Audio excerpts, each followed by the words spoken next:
Os surdos já passaram por momentos difíceis ao longo da história.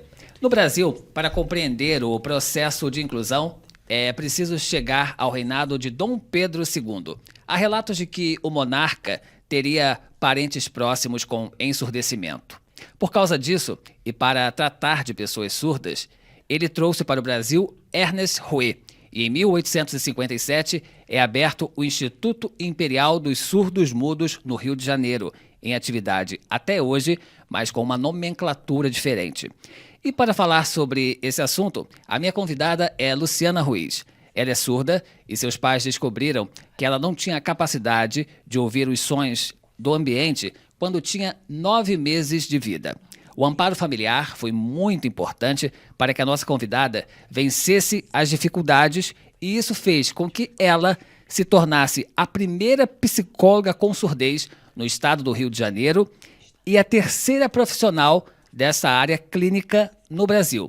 Vou ter o prazer de conversar com Luciana e também tenho aqui nos estúdios a intérprete de Libras, Fernanda Silva Venturino, às quais eu dou as boas-vindas. Muito obrigada. Eu gostaria de agradecer, me senti muito feliz, muito obrigada pelo convite, pela entrevista do dia de hoje. Eu acho muito importante porque hoje é dia 24 de abril, que foi fundada, né, criada a lei oficial de Libras, né? E agora está completando 21 anos. Então, eu tenho muito orgulho dessa lei. Meu nome é Luciana e meu sinal é esse. Por que, Luciana? Por que meu sinal? Porque toda a comunidade surda ela tem um sinal. Ela foi batizada por esse sinal, Luciana. E eu me identifico assim. Estou muito feliz em estar participando da entrevista e muito obrigada pelo convite. Luciana, então, Fernanda, eu também agradeço mais uma vez e com certeza a felicidade é minha por poder recebê-las aqui nesse estúdio. Então, para início de conversa, é importante a gente destacar que o termo surdo-mudo ele já caiu em desuso, né? É verdade. Mas, infelizmente, até hoje, a maioria das pessoas acabam falando surdo-mudo, mas a nomenclatura surda-muda é muito antiga, não se usa mais. E isso é um preconceito, de certa forma, porque o surdo, ele é surdo e ele tem a capacidade de falar. Surdo-mudo, por que mudo? Essa palavra muda, não tem voz e nós surdos temos voz, nós sabemos, nós temos voz e somos capazes de falar. Então, o termo mudo é proibido, porque é um preconceito, é uma forma de humilhar, de certa forma, o surdo. A maioria das pessoas não tem o conhecimento e acabam utilizando muito a palavra surdo, mudinho. Então, as pessoas precisam descobrir de verdade o que é utilizar a palavra surdo. Por exemplo, deficiente auditivo. O que seria o deficiente auditivo? São as pessoas que nascem ouvindo, eles utilizam o aparelho porque eles conseguem ouvir um pouco. Ou são aqueles que também colocam o implante e conseguem se comunicar. Agora, do outro lado, nós vamos explicar o que é o surdo. O surdo, ele nasce surdo. Então, ele tem maior dificuldade, né, de desenvolver o aprendizado. Eles demoram mais desenvolver a língua, né? Então, ele precisa ser estimulado, ensinar bastante essa criança, que é a língua materna dele, que é a Libras, porque eles são visuais. Então, é diferente. O deficiente auditivo, ele tem a primeira língua dele é diferente. Então, por exemplo, eu, Luciana, eu nasci surda porque minha mãe estava grávida, teve rubéola na gravidez e, por isso, eu acabei nascendo pré-linguística. O que seria isso?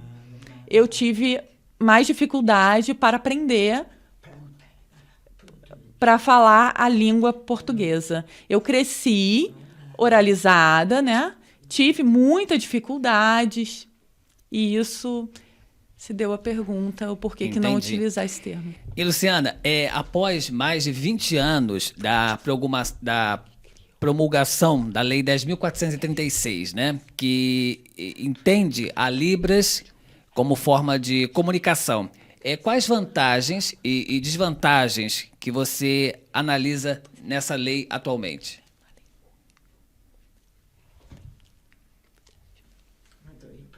Claro, essa lei ela foi criada, né? Ela foi hoje está completando 21 anos. É uma lei oficial que mostra essa lei, ela mostra a nossa língua, que é a língua brasileira de sinais. A maioria das pessoas pensam que a Libras é uma linguagem, na verdade não é. A língua é uma língua igual qualquer outra língua. Tipo, o inglês, o espanhol, é uma língua. O alemão também. Então, é obrigatório mostrar essa lei. E ela está completando 21 anos. E qualquer escola municipal, estadual, pública, particular, então ela tem que ter uma disciplina de Libras. Seria muito importante para o avanço do aluno. E os ouvintes também precisam ter esse contato. Por exemplo, se ele tiver um amigo surdo, como que ele vai conseguir se comunicar? Mas se tiver essa disciplina, ele já vai aprender isso. E essa lei tem esse decreto 5626. É obrigatório em qualquer faculdade, curso, licenciatura, pedagogia, fono, ou qualquer outro lugar, é importante essa lei, essa língua. Até hoje, a maioria das pessoas não conhece, né? Então, ela está muito feliz hoje, se sente muito orgulhosa pelo dia 24 de abril, que completa hoje essa lei 21 anos. E mostrar isso, incentivar, já é um grande começo para a inclusão. E, na verdade, a falta de conhecimento, ela é um grande bloqueio para a inclusão. E é provável que muitas pessoas acreditem que a Libras ela é limitada. Mas a gente, por exemplo, pode criar poemas, fazer teatro, há uma infinidade de questões, até mesmo culturais, que podem ser desenvolvidas por meio da linguagem de sinais. Tem razão. Tem já uma comunidade, essa comunidade surda, e eles sabem que eles são capazes de criar teatros, de fazer poemas, fábulas, tem literatura surda. E dá para adaptar, dá para criar livros de literatura. É claro que é diferente da literatura ouvinte para a literatura surda. Por exemplo, a historinha do Patinho Feio. Vamos adaptar. Se a gente consegue adaptar para a literatura surda, por exemplo, o Patinho Surdo. Por exemplo, a mãe tem 3 filhos, né? São 3 irmãos, na verdade, e um patinho que é surdo. E ele está sempre excluído, ele está sempre sozinho, falta comunicação. E dá para adaptar isso daí, por exemplo, ele está excluído, né? E criar uma estratégia dele estar aprendendo a Libras, para ele conseguir estar junto e se sentir incluído com os irmãos. E isso... A gente pode falar sobre a importância da inclusão social também para os ouvintes, para as famílias, para as escolas, nos trabalhos, para que as pessoas possam se comunicar. A comunidade surda, nós sabemos que a comunidade surda é minoria e acaba ficando um pouquinho sozinha. Sozinha, né? A inclusão social, por exemplo, conviver mais com os ouvintes. Agora, o surdo... vamos imaginar um surdo dentro da educação inclusiva. Nossa, essa palavra inclusiva é muito bonita, mas desculpa, infelizmente, isso não funciona. O que falta? Um curso de capacitação para ensinar o professor, para ensinar o mediador, para ensinar o funcionário, para ter mais habilidades e comunicar com esse surdo. Também falta o quê? Eu sou uma psicóloga, eu sou sei Libras, eu precisa criar um curso de capacitação para que os professores vejam, olha, ela é surda, ela é capaz. A família também precisa ter esse entendimento para ver que o surdo ele é capaz e ele pode trabalhar, ele pode ser um profissional, ele pode ter várias profissões, entendeu? Por isso que é importante aqui acontecer essa inclusão, né? E a gente sabe que a língua de sinais, ela, a que é aplicada aqui no Brasil, obviamente, ela não é a mesma, por exemplo, nos Estados Unidos, né? Quando Não uma é pessoa universal. fala... Mas claro que tem os dialetos, por exemplo, por causa da variação linguística. Sim. Ela vai te dar um exemplo, por exemplo, aqui no Rio, menino pequenininho, né? Lá no Sul fala guri. O menino, aqui fala menino, lá fala guri, e aqui tem uma variação linguística também. Isso acontece dentro dos estados, né? Isso acontece também com a Libras, tá? O dialeto. Também... É importante falar sobre isso. Frisar sobre isso. Tem essa diferença também entre os estados, né? Entre os estados. Também tem, por exemplo, no norte, muita dança, no sul, comida. Isso acontece também na cultura surda. E acontece isso também em outros estados, né? Essa diversidade. E a pergunta que eu ia fazer era a seguinte, na verdade. A Fernanda, por exemplo, ela fala o português e é intérprete de Libras. Ela pode ser considerada, então, bilíngue? Sim, ela é bilíngue, porque, na verdade, a intérprete, ela olha a Libras, né? E depois ela faz a adaptação para o português. Ela passa para a voz, né? Então, sim, ela é bilíngue. Luciana, então agora a gente está até num tema um pouco delicado, que com certeza gera preocupação a muitos pais, né? Que têm os filhos surdos. E quando eles vão matricular, né, as crianças numa determinada escola e essa escola não é inclusiva, qual deve ser a forma? Como eles devem proceder diante dessa situação?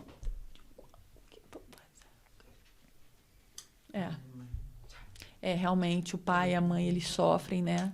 Eles chegam em uma escola e não tem acessibilidade, ele precisa entrar no Ministério Público, ir à Justiça, porque tem dentro da lei.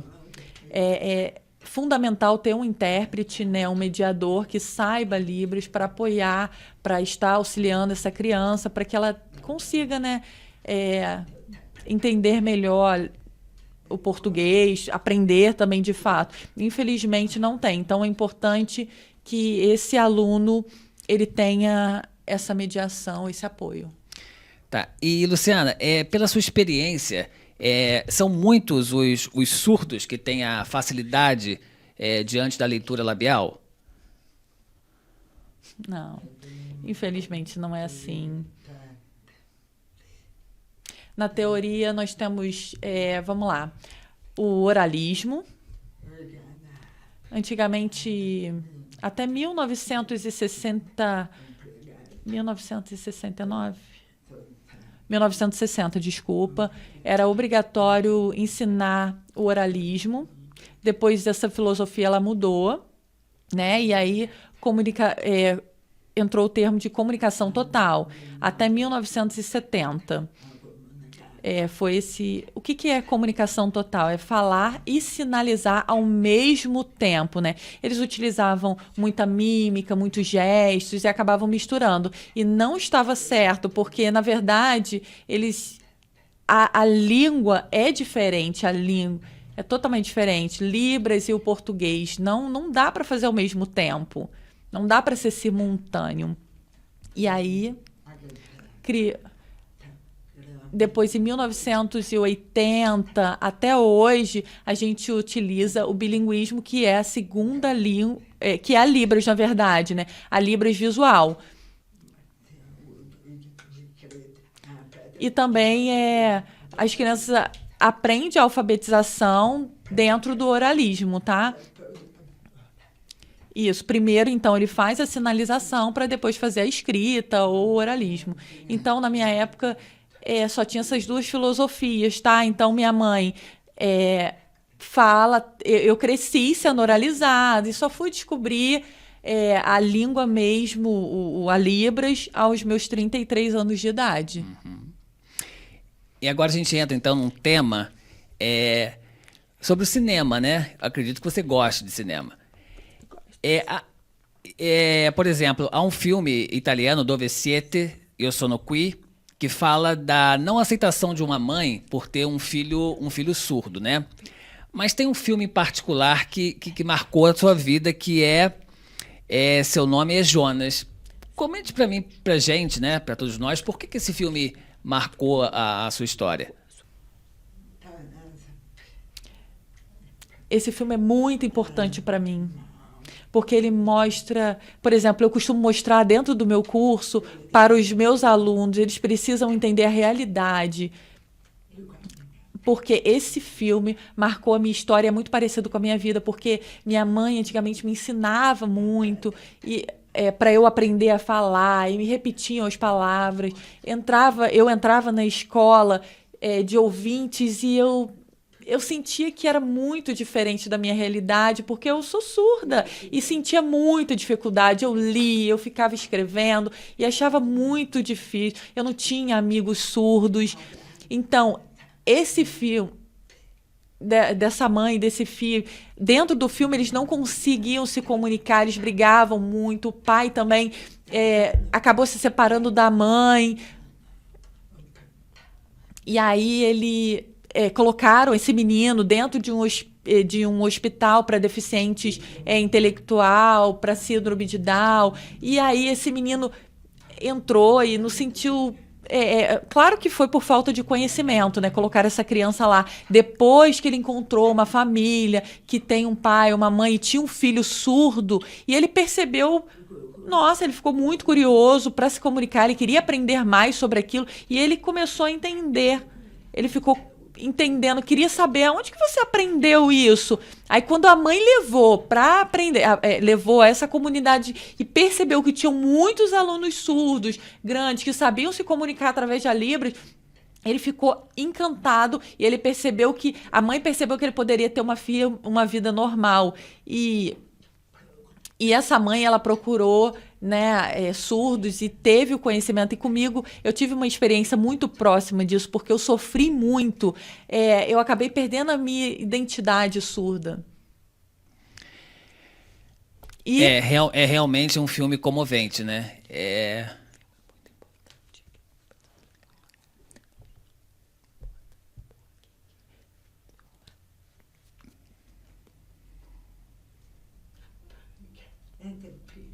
Então, esse filme marcou a minha história de certa forma, porque é muito parecida com a minha vida. Eu senti que eu não queria mais ser parecido. Eu sabia que os surdos sofriam muito, eles têm que aprender o português, sim, mas não é a primeira língua deles. É totalmente diferente, né? A Libras do português. Por isso é importante a Libras.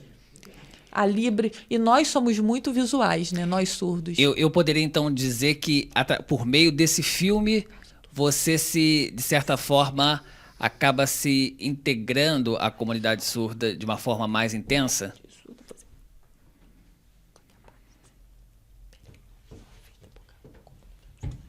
Sim. Eu vou te dar um exemplo. Eu consegui fazer 2 faculdades. Primeiro eu fiz de psicóloga, eu sou a única psicóloga do estado do Rio de Janeiro, a única surda, né? E eu sofria bastante, porque eu acabei percebendo essa diferença. Eu gravava as aulas, eu sentava, eu pagava do meu próprio bolso uma intérprete para estar junto comigo, me acompanhando, para estar aprendendo, né, mais. Eu copiava tudo, eu pedia no final da aula a cópia de todo o material que as pessoas escreviam. E na apresentação de trabalho, por exemplo, o grupo nunca me chamava. Eu às vezes fazia esse trabalho de forma sozinha, né? E aí, porque não tinha essa lei, não tinha. Foi em 2005, quando eu me formei. Foi 2005, aí abrir um decreto, criaram um decreto obrigando Aí eu consegui entrar no primeiro grupo de letras libras, né? De Libras, né? Aí teve um polo que foi o INES, aí e a Universidade Federal de Santa Catarina, foi aí que eu entrei, eu fui a primeira turma. Nós surdos entramos, né, nesse mundo dos surdos. Nossa, aí eu me senti muito confortável, foi maravilhoso para mim, porque eu tive amigos surdos, e aí eu me desenvolvi, eu melhorei muito, nossa, e foi perfeito, porque tinha professores que eram surdos, né? E não dá nem para comparar. A faculdade psicóloga para a faculdade de letras livres foi totalmente diferente. Esse mundo dos surdos, nossa, eu aprendi muito mais do que... Porque o meu vocabulário aumentou muito, eu conseguia ler, para mim era muito importante, né? Eu mesmo tinha essa independência. E, Luciana, todos esses obstáculos que foram vividos por você lá no início da faculdade, conforme você relatou, fizeram com que a Luciana se tornasse uma pessoa forte, uma pessoa determinada?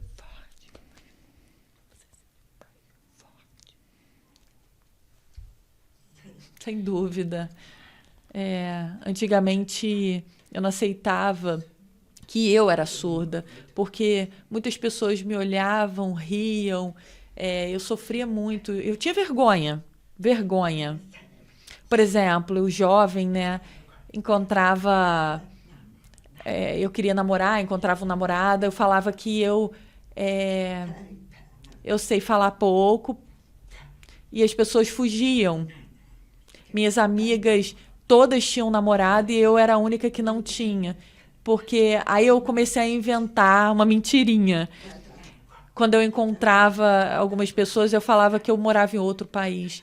Porque eu sou loira, né? E aí eu falava que eu era alemã, da Alemanha. Aí eu mudei para o Brasil e por isso que eu falava pouco. E eu pedia para as pessoas falarem devagar. E as pessoas começaram a se interessar por mim. Depois que eu descobri a Libras, eu aceitei a minha identidade surda. Hoje eu mostro em qualquer lugar, no shopping, na loja, quando eu entro em qualquer ambiente. E eu falo, eu tenho coragem de mostrar que eu sou surdo, porque eu amo a minha identidade, eu amo a minha cultura surda, eu amo a comunidade. E as pessoas precisam respeitar a comunidade surda. Sim. E eu tenho muito orgulho. E eu convivo muito mais com a comunidade surda hoje em dia, né? Infelizmente é triste, a minha família... Eu sou apaixonada pela minha filha, eu tenho filhos, eu sou apaixonada pela minha família, mas eu convivo com são dois mundos, porque tem o mundo dos ouvintes, né, que é bem maior, né, da minha família, meus amigos, mas tem a comunidade em que eu convivo também, que é o segundo mundo, que eles são os surdos, que é a comunidade surda, que me dá mais conforto. Eu percebo realmente que você tem muito orgulho de fazer parte da comunidade surda. Mas ainda pegando carona naquela questão das dificuldades iniciais que você teve com relação à faculdade, você relatou que precisou inventar que era de outro país por causa das questões sentimentais, enfim. Com quem você desabafava as suas tristezas, essa exclusão que, de certa forma, acontecia na sua vida? Com quem você falava? Claro, com a minha mãe.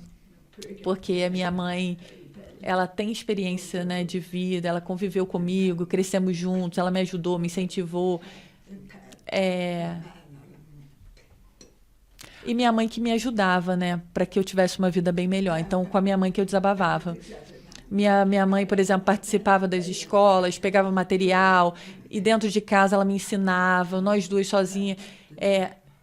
Também meus amigos iam até minha casa, né, dormiam e nós estudávamos, dormiam na minha casa, nós estudávamos. Minha mãe lia o livro, fazia resumo, porque ela não conhecia as palavras. Eu tinha muita dificuldade, então minha mãe lia o livro, fazia todo um resumo para que fosse mais fácil para mim. Então eu me sentia muito diferente das outras pessoas, e isso me deixava muito triste. Mas no futuro, eu ter mudado a minha história foi muito importante para mim. Também minha mãe sempre falava, ela achava que eu nunca ia passar em algum vestibular, nunca. Ela achava que eu nunca faria uma faculdade. Então, ao decorrer dos anos, né, que eu descobri, com 33 anos, a minha identidade surda, que eu fiz a prova para o vestibular, para para psicóloga. Eu fiz isso tudo escondido, porque minha mãe falava palavras muito negativas que me magoavam. E eu passei, fui aprovada, fiz a prova, eu mostrei para minha mãe e ela tomou um susto. Ela sempre duvidou. Ela falou: gente, eu não acredito, você estudou isso tudo sozinho, você conseguiu? Ela falou: sim, porque eu agradeço o quê? Eu agradeço a comunidade surda, porque me abriu os olhos e eu descobri que eu era capaz. Não, eu confesso até que eu fiquei emocionado com as suas palavras e com o seu relato, com a sua vida, porque realmente o que tem de pessoas que querem desestimular, pessoas que gostam, ou sentem prazer, talvez, não é o caso da sua mãe, que desestimulam as outras pessoas, é realmente algo muito corriqueiro. E ver o quanto você se esforçou, o quanto você lutou, batalhou para poder chegar até a formatura, para poder ser uma psicóloga, né? Realmente algo assim que muitas pessoas precisam ter como referência. Realmente muito, muito válido ouvir isso. Até serve, obviamente, de estímulo para aquelas pessoas que acreditam que algum problema, seja ele qual for, é um empecilho para vencer na vida. E eu tenho uma... Peraí que eu vou contar agora de uma situação que eu nunca vou esquecer. Na época que eu fazia faculdade de psicologia, e na época eu precisei fazer um estágio dentro de uma clínica de psicólogos, né, para conseguir me formar. Eu precisei, claro, né, toda faculdade precisa de um estágio, e eu entrei. Na época me proibiram e falaram que eu não tinha capacidade de estar trabalhando, né, atendendo outras pessoas. E aí eu resolvi ir ao Rio. Eu entrei no Conselho Regional de Psicologia, né, e eu perguntei se eu poderia atender, eu poderia fazer algum atendimento. E falaram: claro, é seu direito. Aí eu falei: por favor, faça uma declaração. E aí eu levei, sim, para a coordenadora do meu curso, né? E a coordenadora, desculpa a palavra, a expressão, mas acabou quebrando, né, a cara, porque ela permitiu que eu fizesse esse atendimento porque eu tinha essa declaração. E aí, sim, eu consegui fazer o estágio. Realmente, como eu já havia, como eu disse, você, assim como tantas outras pessoas, são motivo de inspiração. Diante de tantas adversidades vividas, né, a gente acaba entendendo que quando a pessoa almeja, deseja alguma coisa, basta colocar aquilo em mente e ir atrás, lutar, porque realmente as coisas não são fáceis. Luciana, apenas uma curiosidade aqui. Você, por exemplo, já conhecia a forma de comunicação dos índios Capor, que vivem no Maranhão, que tem uma forma de expressão que até mesmo chamou a atenção de Darcy Ribeiro, né? Conheci, mas eu não conheço profundamente a história, não, mas eu já li algo sobre o assunto. Há datas que exaltam, né, o Dia do Surdo. Você acha que isso é visto à altura, é exaltado à altura aqui no Brasil? Vamos falar da nossa realidade, da realidade brasileira, né? Sim. Dia 26 de setembro. É uma data muito importante, porque é o Dia do Surdo, porque foi fundada a primeira escola que foi o INES, né? Foi Dom Pedro II que contratou um professor surdo da França que veio até o Brasil para criar, né, essa escola. E foi uma luta, foi um movimento que fizeram para os surdos para mostrar, né? Por exemplo, eles comemoram em outubro o Rosa, né? Outubro Rosa, que são as pessoas que já tiveram câncer de mama, para alertar. Por exemplo, Setembro Amarelo, que representa o suicídio. né? Então, tem várias comemorações, mas nós também comemoramos o Setembro Azul, que é o dia que foi fundado na Escola dos Surdos do INES. Também tem, dentro desse mês de setembro, é comemorado o Dia do Intérprete. E, por isso, Setembro Azul. E, Luciana, ao pesquisar sobre esse assunto, né, que é bastante, que é abrangente, um fato me chamou a atenção, que é o cão ouvinte, né?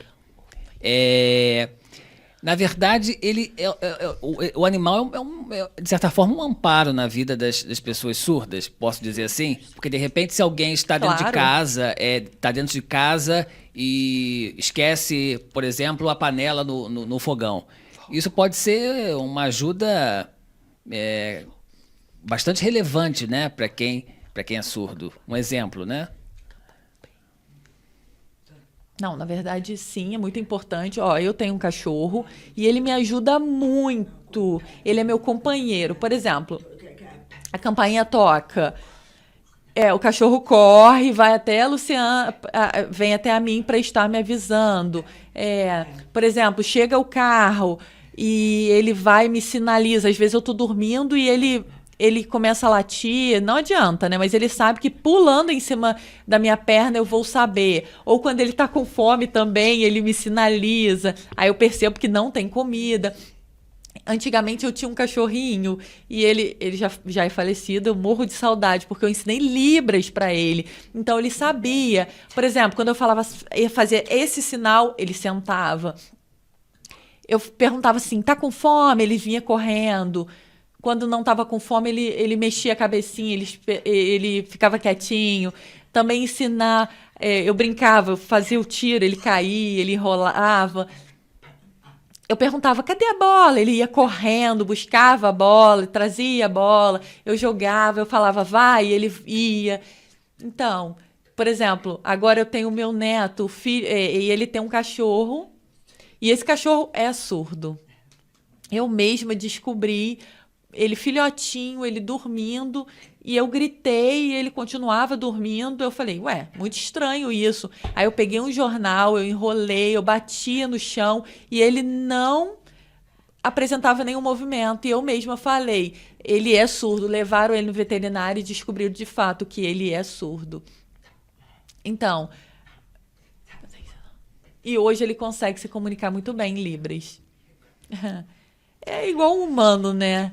Os animais, eles são bem parecidos com o humano.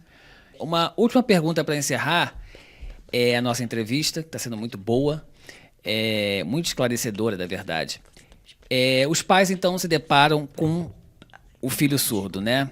Obviamente, eles vão ficar surpresos, talvez desnorteados com essa situação. Quem eles devem procurar, na sua opinião? Então, a família, na maioria das vezes, acaba procurando um profissional, né, da saúde, porque eles acabam acreditando mais no otorrino, nas fonos. Então, já é uma forma tradicional de agirem, né? E eles pensam muito no oralismo. E aí eles falam sempre sobre o implante. E aí, às vezes, um questionamento, eles conseguem ouvir de fato? Fazem o implante ouve? Eles conseguem rápido falar o português? Não, não é assim. Minha opinião procure primeiro um profissional que é socioantropológico, profissional bilíngue, que tem já a experiência, o conhecimento da comunidade surda, que, por exemplo, tem professores, psicólogos surdos que convivem o dia a dia, que aprenderam sobre a cultura, sobre a língua, sobre esse tema, e eles vão, de fato, te explicar o que é o implante. Porque o implante, na verdade, é um conserto humano. Tem como consertar uma doença? É um questionamento. Tem cura, de fato? Não é assim. Então, é importante saber mais sobre o implante, sobre o aparelho, sobre a cultura surda. E o surdo sempre será surdo, porque se ele tirar o implante, ele vai continuar sendo surdo. Não é normal, na minha opinião, não é normal colocar um implante. Por exemplo, ele não pode entrar num avião com isso, não pode entrar em um banco. Se quebrar o implante, a pessoa às vezes não tem dinheiro para consertar isso. Por exemplo, a criança fica mais ansiosa, às vezes entram em depressão porque eles, de fato, às vezes não vai ouvir. Ele não vai conseguir ligar para uma pessoa. Será que ele consegue ouvir uma música? Não é assim. Isso demora. Por exemplo, ele colocou o implante. Ele foi implantado. Ele começa a ouvir longe. Por exemplo, ele ouve o barulho da água, da chuva, talvez de uma folha caindo. Mas será que ele consegue de fato ouvir o barulho? Não é assim que funciona. Ele consegue de fato ligar para alguém ou ver uma televisão? Não é assim. Demora. É um processo de aprendizagem na audição. Então é muito importante, né, falar desse tema para que as pessoas conheçam profundamente. Tem 2 tipos de línguas. Tem a Libras, né, e o português, não é assim?